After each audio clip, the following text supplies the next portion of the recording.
What's going on, guys? Kickstory podcast. We are here on location, Nike World Headquarters. We're here to kick off our mini-series, Rooted Souls. What better place? Do it at the Creativity Hub, Oregon. In this new mini-series, we're going deeper into the roots and origins behind the designers, storytellers, and influencers that help shape and spark the energy behind those iconic sneakers that we come to love here in the backyard of Oregon.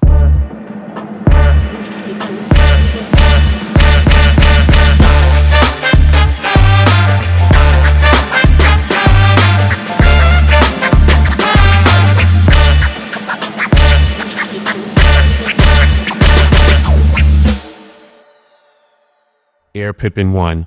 I mean, from a silhouette standpoint, it's layers. It's that Air Max bubble. What was your experience with that shoe with Scotty? Yeah, so that's a great example of what I would consider not a good design, because the performance fell down, and that's what inspired the Pippen 2. So I found out from Scotty that the shoe was stretching. Right. And so there's a lot of layers. There's a lot of seams. If you count the seams, there's probably 6 on each side. Right. So 12 in total. And if each seam stretches a half a millimeter, right, that's 6 millimeters over the whole shoe. So he's having to retie his shoes because they're loosening up as he's playing. And he showed me one time. I went to a game and we went back into the tunnels at halftime, and he came out of the locker room, gave me the pair that he just worn only for a halftime. And I was like looking at him like, you know, one of us would have worn them for a lifetime. Wow. All stretched and contorted. And when I realized that was like, it was a bad design. And so I was going to change that. And I was inspired to just basically take out all the seams. And so that's why the Pippen 2, literally no seams in the quarter. Wow. That's Kickstory right there. Yeah. And then, but we talk about, you know, aesthetics. So you can't just do, you know, a completely bland shoe. Right. So, and at the time, at the time of retail, if the more stuff that was on the shoe, the more layers, the more materials, the more logos, the more everything was selling. Right. Bells and whistles. I'm the type of, right. What's that? Bells and whistles. The more bells and whistles. Yes. And I'm the one that likes to zig when others are zagging. So if retail looks like one thing, you know, 18 months from now, like I want to stand out on the wall. Mm-hmm. So to do that would be like to take all that off, but you still have to stand out. Like that might attract people to the wall and to pick it up and look out. But if that's it and it's just boring, yeah, I'll just put it back and go to something else. Gotcha. Right. And at the time, like Jules, you know, like the swoosh. Yeah, the Jules swoosh. I love that. I love that era. Yeah. So, and that's what those. So I basically those were like performance jewels. One thing that I don't think many people know. Yeah. Those are different durometers. So the durometer, the hardness of those jewels on the side, yep. You know, the one closest to the tooling is harder than the one above it. Why is that? So just so they're softer around your foot. Oh, I got you. So It's more of a stability bucket for your foot and more flexible as it wraps up over your Wow. So, okay. Cause you know, we've heard this plenty of times. Is it a 33? Is it not? We're not going to go down that angle. We're not going to go that way. Well, it's a simple question. No. Yeah. Right. People like to claim it. So maybe subconsciously I was drawing it. Yeah. But that was not intentional. It's the concept of Coop in high school taking a test, and you know, he finished the test first and he's just doing squiggly lines. Right, exactly. Right. It's the same concept. Well, no, it was inspired. Volcano. Yes. Mm-hmm. The eruption of, so Scotty was such an explosive, right, super smooth, right, smoothest on the court, right, killed you with his slow, right. Just kind of why the 247 looks a little bit like, yes, right. So the flow of the game, right, Scotty's the GOAT. 100%. Dude, that's such an awesome design aesthetic, man. But he would also like explode off the court like nobody else too. And there's a couple iconic posters of him doing that. And so like the flow of lava, right? Yep. Is unlike anything else in the world. Yeah. But it also can explode, and the explosion that comes out of the volcano. Wow. Yeah. And so it's basically taking the airbag. Yeah. And in that, the TPU of the airbag and exploding it up the side of the shoe. Love that. And speaking of airbag, real quick, controversy. People are like, hey, it's the playoff time, and we noticed the Pippen first signature shoe, the Air Max bubble was made. Yeah. Yeah, that was. What's the short story of something that could potentially be longer than that? Because I know the world want to hear something. That was MJ's influence. So MJ's basically told Scotty, you got to get out of the max area. They have this new thing called Zoom. Yeah, that's what you need to be wearing. Wow. MJ, man, like That's a Kickstory exclusive right there. MJ influenced Pip to convert, and then you incorporated Zoom in Pippen too. Yeah, and it happened at a time where we had already gone down the road far enough with that tooling that we couldn't change for production. The rest is history, I guess. But I still think it'd be fun. There's a little social media underground that wants to see the retro. The Zoom Pippen, come on. Pretty sick, actually. I think Nike would do it. I think they need all the. No, Nike, we need that. We need that. That's Kickstory. Quick question. So you're at games then with these players. Did that happen pretty often? With Pippen, you were at those games? Merritt of sports marketing was very good at. He and Tracy Teague. So it was Tinker and Jordan, and I would say Howard White from kind of a sports marketing standpoint. Like that was the trio. Yep, got it. Then it was I'd put probably Tracy King Griffey and Lynn Merritt, and Tracy Dion and Lynn Merritt.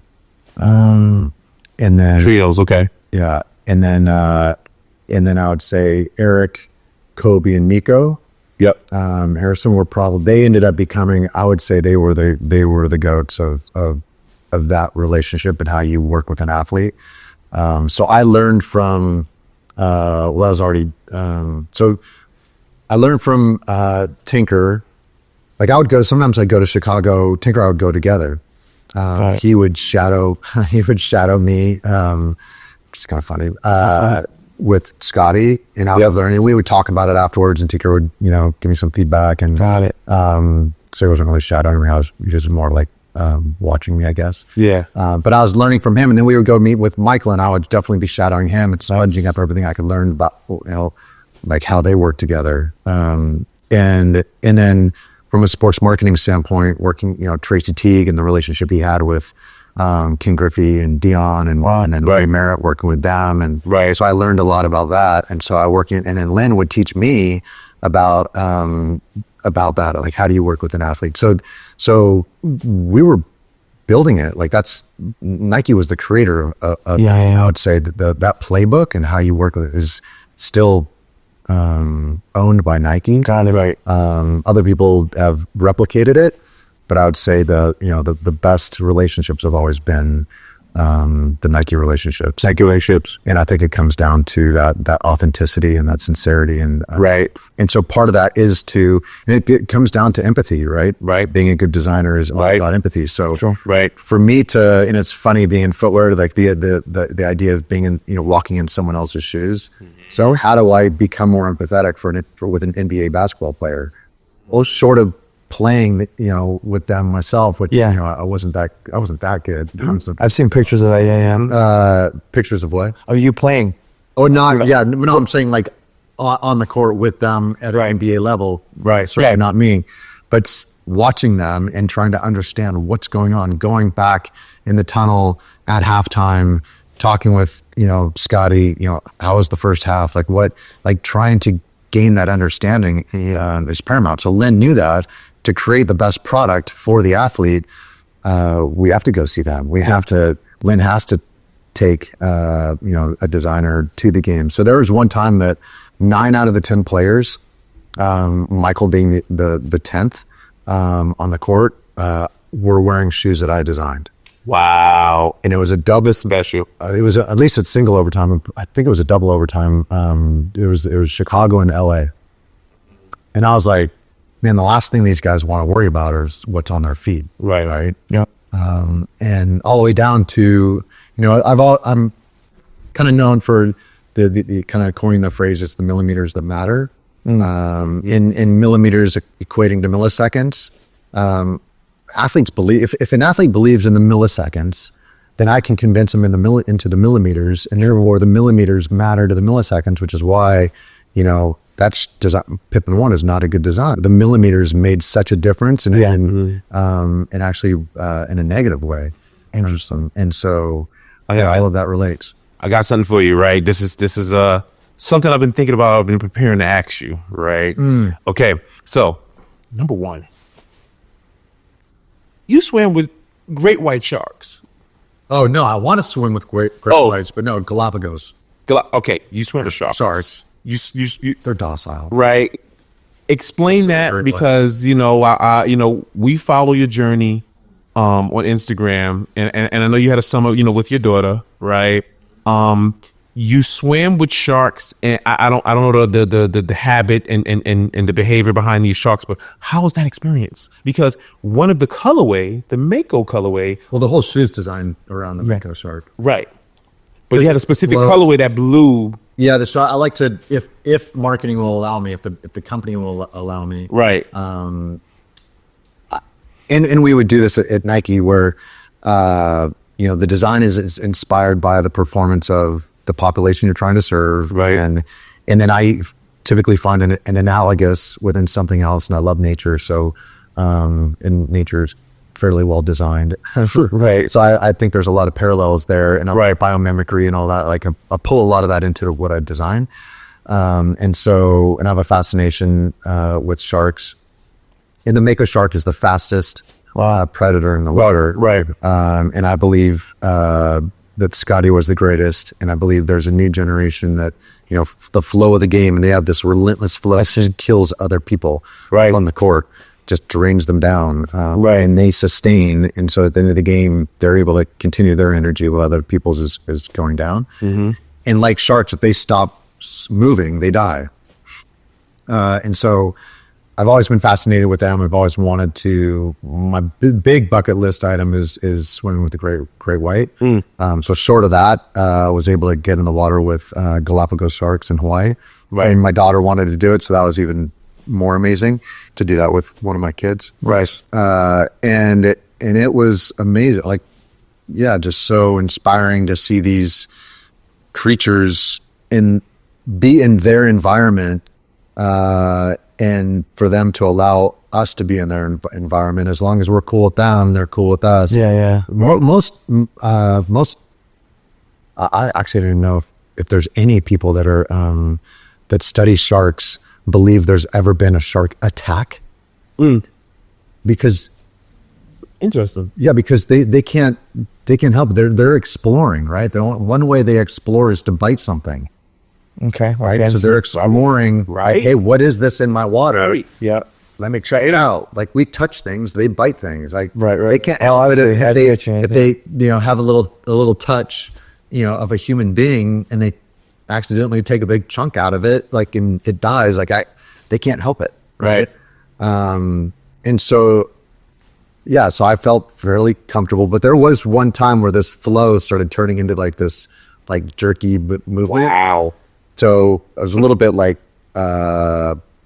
should we be getting out of the water? Should we be, and there were 6 of them at the water at one time. And so I'm, you're looking at 3 or 4 and you're like, hey, where are the other 2?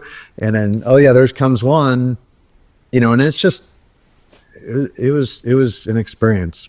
I get into these like out of body experiences where,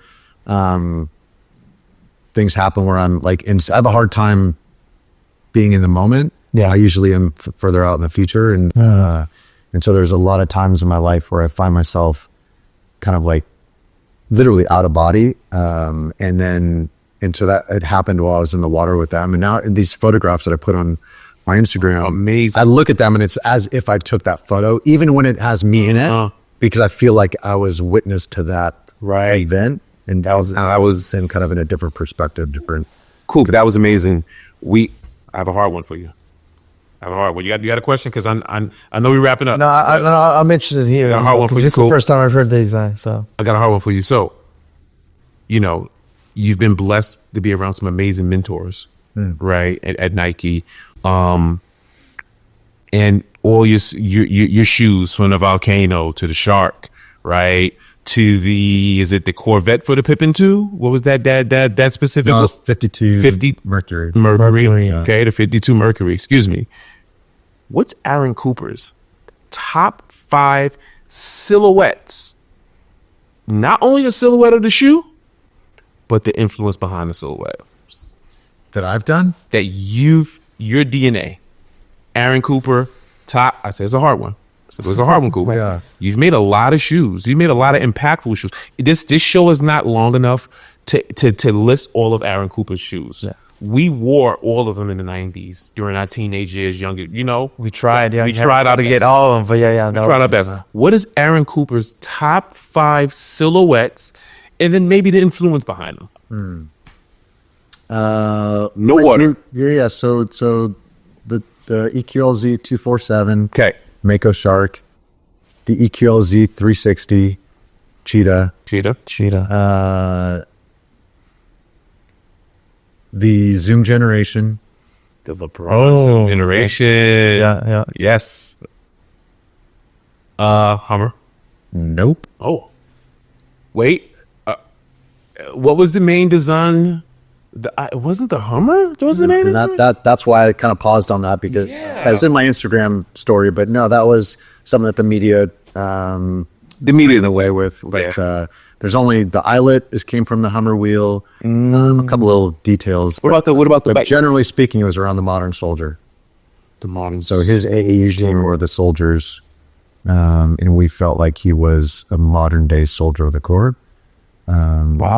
Wow. So It does have an aggressive look, so I can see that. It's definitely like rigid. There's a lot of rigidness to it, so it feels like a tank almost. It looks like a tank. I mean, those are the aesthetics I get. It's built. Yeah, it's built. It's built. It's bulky. Yeah. It's clean. It's super clean. I heard you talk about the Modern Soldier, but I think what veered me off was the Hummer, the eyelet. Yeah. The eyelet. What about the back? The back of the Zoom generation, the heel. yeah, that was from a laser scope. Wow. So there's a lot of influence in that shoe that probably don't like line up with some people's popular culture, and so I didn't speak about that very much because it wasn't about. I'm not into guns. I appreciate target. Like I appreciate the sport of it. I appreciate hunters. If you if you eat what you kill and all like it's not me, but the story of the story of the piece on the back. I was sitting. We were in Asia working on that shoe, and we're at dinner. And I look out the front door of this restaurant, and across the street is a pellet gun store. Yeah, like amazing products and high end. And they had a scope that had a red lens on it, and the way the light in the store was hitting it, and it was at night, and the way my eye was hitting it, like it literally like was this glowing red scope from like 50 yards away, the 5-yard read. Coincidence? Huh? Right? Yeah, I don't know. And with the AE, so his AE soldiers and all that, so we were like, hey, let's go to that store afterwards. So we went over to the store and we're checking it out. And there's some other elements in the shoe that came from inspiration in that store. Wow. But yeah, so that was just the red of it. Oh, that's cool. And then the mirror coating came from something else, but that's all right. So all right. So that's your third. That's a cool story. You're gonna have to like edit and bring it back after. I mean, because they're not. I'm trying to think. I don't know. I get so many questions about what are your favorite shoes and what are this, and it's just not. It's never been about like I know me or my favorites. And that's why I mentioned inspiration. Yeah. Right. Because it's not. I guess more about just the enablement of. This is a much longer story, but the Fly, it was came out of sportswear, but it was a performance running shoe that was inspired by an ultra endurance athlete. Air's Boom Fly. It was the Fly 306. The Fly 306. It was a running shoe that had a stretch. It was a laceless running shoe. It has a stretch strap over. Oh wow! And it said just on one half and do it on the other. Right. It was the Fly 306. What was that inspiration? It was inspired by an athlete that I was working with, Jason Lester. Wow. I love that. He built a shoe inspired by an athlete that he's working with. That's pretty cool. Well, they're all inspired by the athletes that I'm working with. No, but the Whether it's structure. one athlete or a population of athletes. Right. Yeah, they're all. Yeah, it's a much. There's so much more to it. There's so much more to the story. Like, and you guys know me, it's the stories that matter. Just to sit here and bang out, my 5 top shears. I know. I know. That's why I said we can go for 3 hours, right? Yeah. I don't want to condense it. So we just one more. You named 4. One more that comes to mind. There's an ACG shoe I did called the Ruckle Ridge. Ridge. ACG is your brand. I love ACG. Yeah, and that was. The anatomy. That one was really around the accentuating and extending our own natural anatomy. Right. To create additional layers that you need for the outdoors. Right. But not getting in the way of what we already have. Right. So it's, replicating, giving better, more fat pads underneath our feet, more layers on of our skin. Right. But don't bind those layers up with cement. So there's a lot that goes into that shoe that, but it was all, again, back to, for me, like the common genetics of all my designs, athletes, whether it's one athlete or the population of, and in sports marketing at Nike does an amazing job of finding athletes that represent a big population. Yeah. They're not, I've always said, like Serena Williams and Dominic Sue, 2 people that you would say are 1 in a million. For me and my relationship with them and what we created together, they're 1 of a million. Their insights and what they want and how they think, not a whole lot different than the populations that they inspire. Right. The tennis players and the football players. Right. And so for me, it's the athletes, the human foot, and often nature. Right. But more like popular culture and kind of just things that are happening. Right. Like being aware of, that's where the sponges come in, of like being aware of what's going on. And not necessarily doing what's happening today, but what will inspire popular culture tomorrow. Right. Based on who we are as human beings and what we're doing and how we're behaving. Right. Again, there's so much that goes into it. Right. I got 2 things. Right. So first is you did ACG, you worked in Nike basketball, you've done other sports athletes and so on. Was there another department or another genre that you wanted to really work on that you never had a chance to during Nike times? No, I think You touched on all of them? all sports. Nice. Or maybe like a side project that you had, like an idea that never really took off that you really wanted Nike to really, try, give a chance.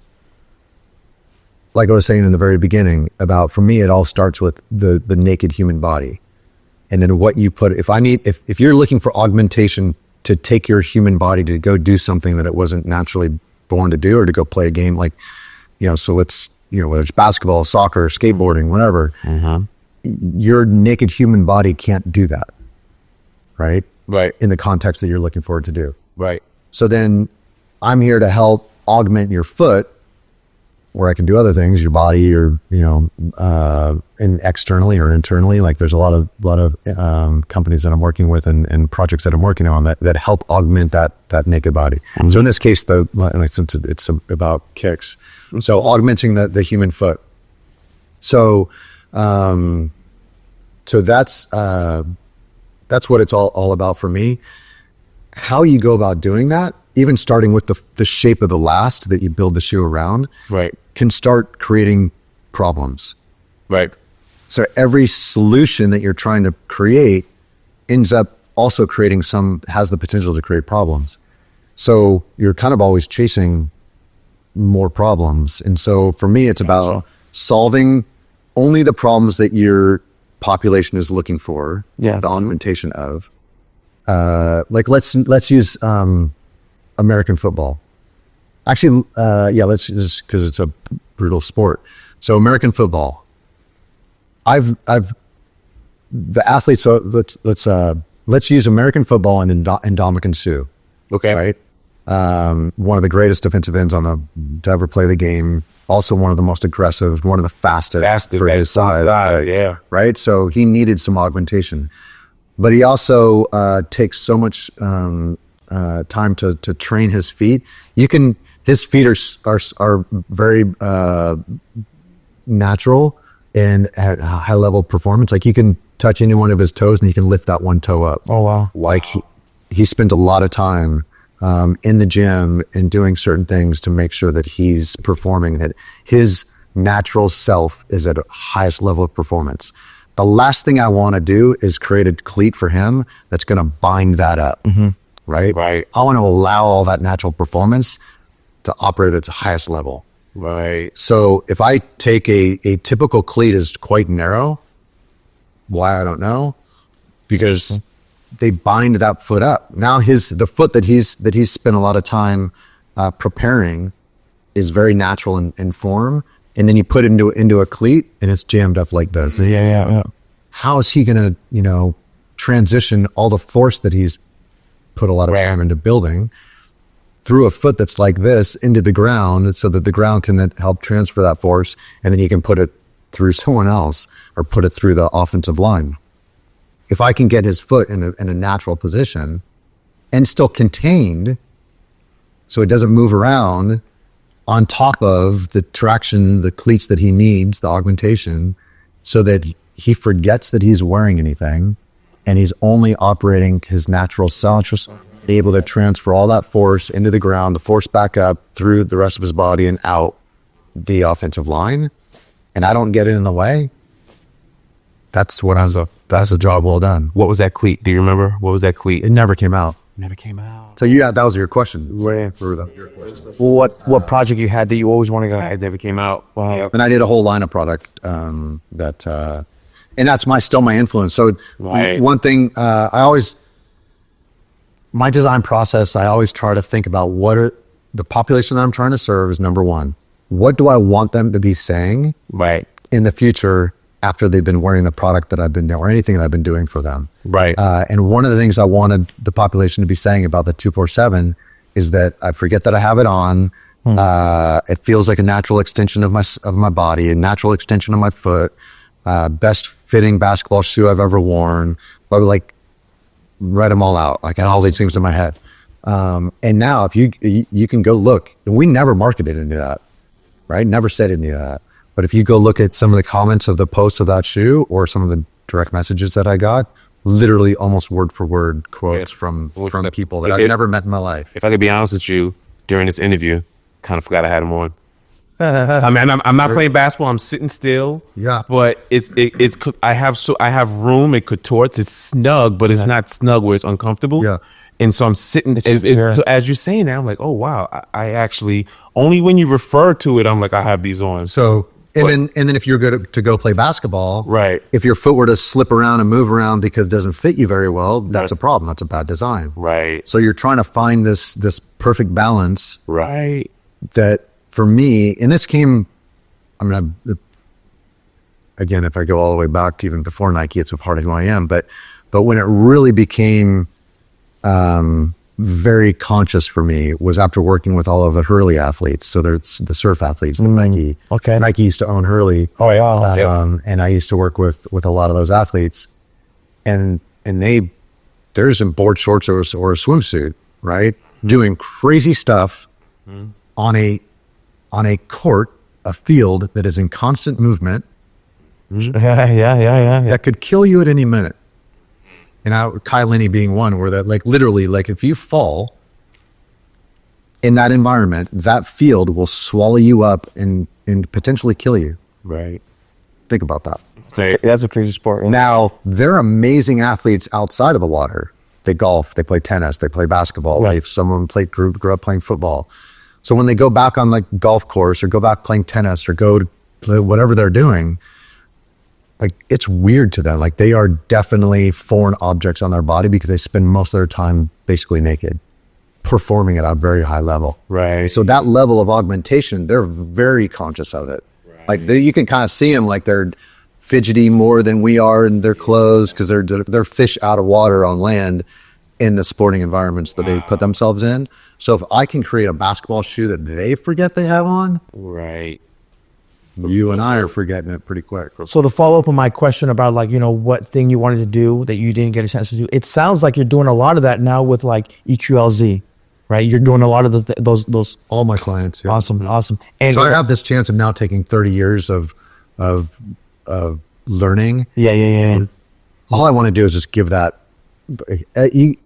If anybody hires me now, they get 30 years put into everything that I do. Awesome.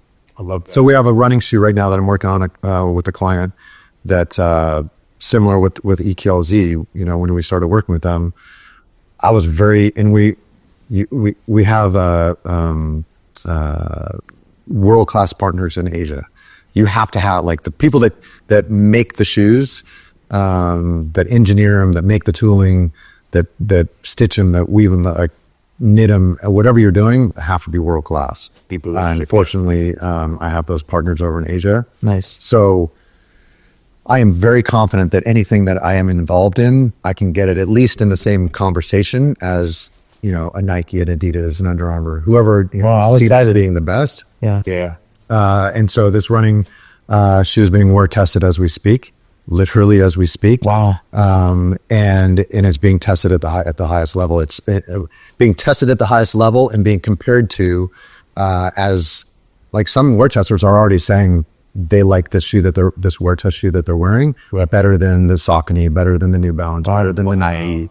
When can we expect this drop in 2025? 25. Yeah, we're hoping in fall. Very cool. 25. And then and that's just the kind of the price of admission into running, and then the innovation that we're bringing into that is something that the industry hasn't seen before. So you got basketball, you got running coming soon, and you got lifestyle. Portland Gear is another client. Yeah, but that's another one. So a great example. So there's, so yes, it's being designed for everyday wear, but there's things about this that have elevated its performance. Super comfortable.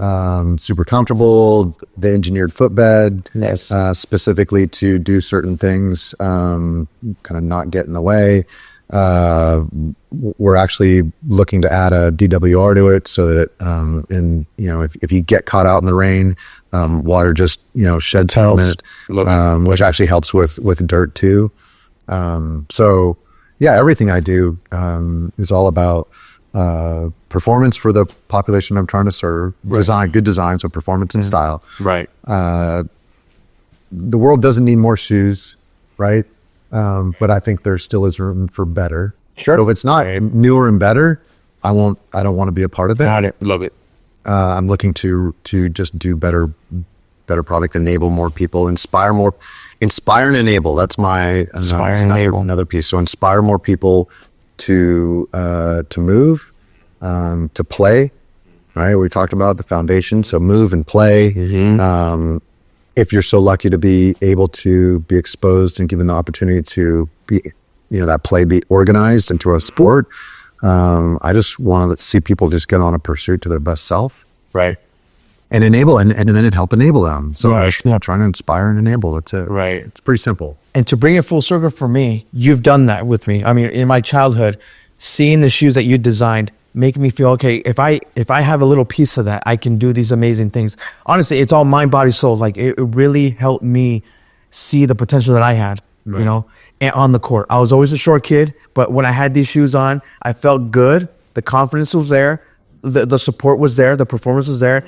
And it's just like, okay, it's like my little boost, and then meeting the understanding the philosophy about what you do in each piece. I'm like, this is awesome. Now, lifestyle, the new designs that you're doing now today. I was like, cool. I'm older now. I'm in my 40s now. So I'm like, Right. I'm a kid again. And hearing the stories behind that, I'm just like, okay, this is awesome. To play. Going back to the whole experience about Portland, this magical place. Right. That's why I feel like that first trip and that gathering that we had was just an amazing experience. And I'm just like very, very humbled and thankful that we have this relationship now, that you're so open to just share yourself with us and Right. for our viewers at Kickstory, it's just like, it's awesome. So I just want to, thank you for that. Yeah, sure. Thank you. I'll just say a shout out to Portland. I think one of the reasons why there is a lot of creativity here is because of the outdoors. Yeah. Right. And this idea Right. of just getting out and playing. My kids have had an amazing growing up in the neighborhoods here in Portland and being able to get out and just play in the streets and play in the parks and just get out, like that's a big foundation of, like we talked about, creativity. And then if you think about Portland and Oregon, we have some of the best wines in the world. We have some of the best beers in the world. We have some of the best chocolates in the world. People don't know this. Musical instruments. The best trumpet maker is here. Wow. Best acoustic guitar players is here. Pianos. We just learned this yesterday. The origin of plywood. Yes. Cloud is 100%. There's so much. Yeah. So innovations. I mean, we have the biggest city park in the country within a city limit. It's crazy here. So it's. Would you say Portland's America's best kept secret to a degree? I would say that. I would say we're. There's definitely, COVID, took a toll. Right. Some of the cultural unrest that happened, that continues to happen. Like I don't know. For me, Portland is a great place to have a conversation.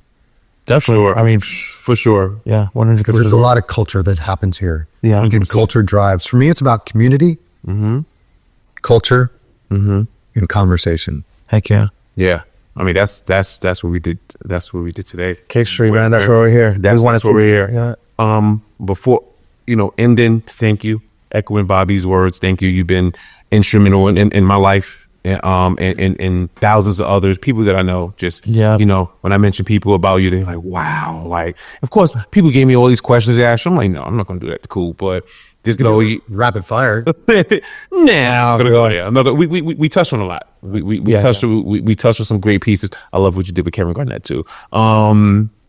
AG. He must have been a cool dude to work with. Man is the best. Right. Had to. This is the first episode of Rooted Souls. Right. So we want to thank you for starting off our series of Rooted Souls and digging into the DNA of Oregon. Okay. Kickstory, season 3, Aaron Cooper, nothing but gratitude. And I just want to say thank you again. And I'm looking forward to Aaron Cooper in 2025, because Aaron Cooper in 2024, wow, you blessed us with some amazing pieces. Oh, thanks. Yeah. So I appreciate you guys inviting me and having me on. Yeah, this is great. Like I said, I mean, you made an impact on myself, all the viewers that, Yes. Still to this day, talk about your gear and talk about all the stuff that you've done for them. So I could definitely say for them, like, you're awesome, and we're excited to see what you're going to come up with. Your running shoe. I can't wait for that. Yeah. So, I mean, just to let our audience know, like, where can they find you? Where can they find their projects that you're working on Instagram? Yeah, Instagram is probably the best place. Aaron.ac.cooper. Yeah. Find your whole story there, right? Yeah. Awesome. Yep. And obviously you can find us here on Kickstory Podcast, and kickstorypodcast.com. www.kickstorypodcast.com. It will direct you to all of our outlets. Yeah. This is the first of many, but it only made sense to have Mr. AC Aaron Cooper, Coop, start us off with our Rooted Soul series.